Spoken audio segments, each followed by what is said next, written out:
You can go where I can go. I go crazy.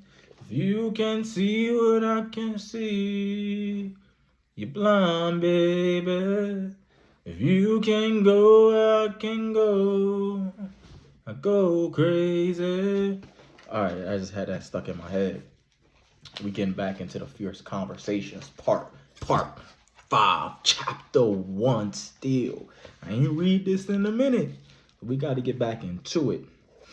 I'm gonna just take it from the top of this page, matter of fact. So here we go.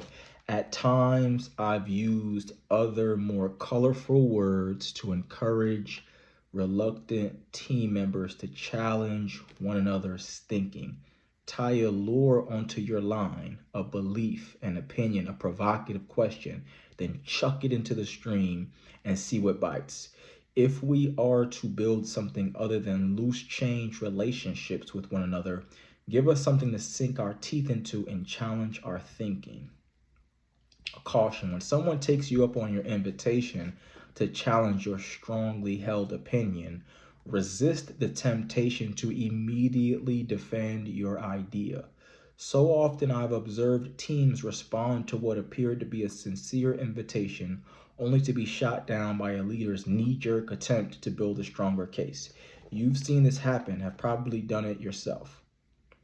A leader asks for input and someone screws their courage to the sticking point and says, "Well, I'm concerned about ... To which the leader replies, "I hear you, Jim, but ... Thus ensuring that no one else bothers to share what they are really thinking, because to everyone in the room, it feels as if the leader is saying, "Apparently you haven't grasped the brilliance of my thinking. Let me explain it to you one more time." Or, "Fooled you, I'm not really asking. My mind is already made up." Or simply, "You're wrong." Don't be that person. Approach this conversation as Einstein did, with thoroughly conscious ignorance. Get genuinely curious. Ask them to say more. Wrapping up the conversation. Once you've heard from everyone in the room, hand out paper and pens and ask them to write down what they would do if they were in your shoes. No side talking. Then go around the room and have each person read out loud what they wrote.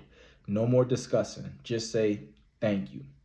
I love this part. It puts everyone in the shoes of a leader, having to take a stand for an action, a decision based on what was discussed and suggested. It's a taste of leadership from everyone at the table. Close the meeting by saying, "This is what I've heard you say," and then let them know what you heard. You don't need to quote them verbatim, but they will appreciate that you did indeed hear them. Ask, "Did I miss anything?" They'll let you know if you did. Ask them to sign their names to their suggestions and hand them to you so that you can follow up with them if you need to. Finally, thank them again for their time and intelligence. Let them know that you value their input and feel better prepared to get it right for the organization or department. Following the meeting, once you've made your decision, let them know what it is. Thus, the sequence in interrogating reality is: fill out the issue prep form. Invite those whose input will be important to the issue. Let them know what the topic will be, why it is significant, and that you look forward to learning their perspective. Once the team is assembled, quickly take them through the issue form and let them know which way you're leaning. Invite competing perspectives. This is obviously the longest part of the meeting. Probe, be curious. Ask them to write down. Given everything we've explored together, and what would you do if you were in my shoes? Or simply, what would you advise? Then ask everyone to read their suggestions out loud. No discussion, just say, "Thank you." Tell them what you heard, collect their ideas with signatures, and thank them for their input. What's the payoff for interrogating multiple realities? Besides being prepared to get it right, whatever it is, people learn to think. Many so-called learning organizations don't provide opportunities for real thinking.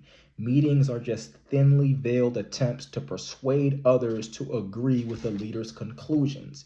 In the novel Five Rivers Met on a Wooded Plain by Barney Norris, a character says, "It wasn't a real conversation, just the batting of a ball of words from one mouth to the other." Real thinking occurs only when everyone is engaged in exploring different viewpoints. Without true collaboration, we have the problems resulting from non-inclusion, the illusion of inclusion, and the loudest get heard. And we all know what those get us. You may shift your position as the conversation unfolds. In fact, consider yourself fortunate if you do. When reality is thoroughly interrogated, participants often walk out of the meeting with ideas that no single individual had walking in. We sometimes discover that we have merely been operating out of the kitchen and living room of our organization, not noticing the highway out front. I remember quite a few CEO think tank meetings when a CEO would present options A, B, and C, leaning toward option C, and the group would come up with option Q, which no one person would have even figured out all by themselves. Innovation. You can't mandate it, so you have to create an environment in which it can emerge, unfold. At times, mastering the courage to interrogate reality has allowed an organization to pull back from the brink of ruin. As Emil Charter noted, nothing is more dangerous than an idea when it's the only one you have. Very importantly, interrogating reality allows you to generate internal commitment to a decision. People buy into it, even if they don't necessarily agree with it.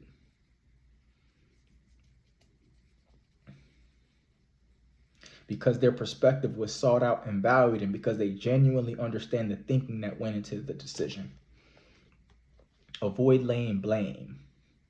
If we can agree that reality is complex, we can probably also agree that the path by which we arrived at our current reality, all the who, what, when, where, and why, that guaranteed we'd end up with the poor results on our plate today is equally complicated. Ooh, I'm gonna rest right there. It's so interesting. I can just keep going. I got other stuff to do. We're gonna pick back up right here. Avoid laying blame. So bam, part 6 coming to you live real soon. Tune in and check it out, baby. I got you.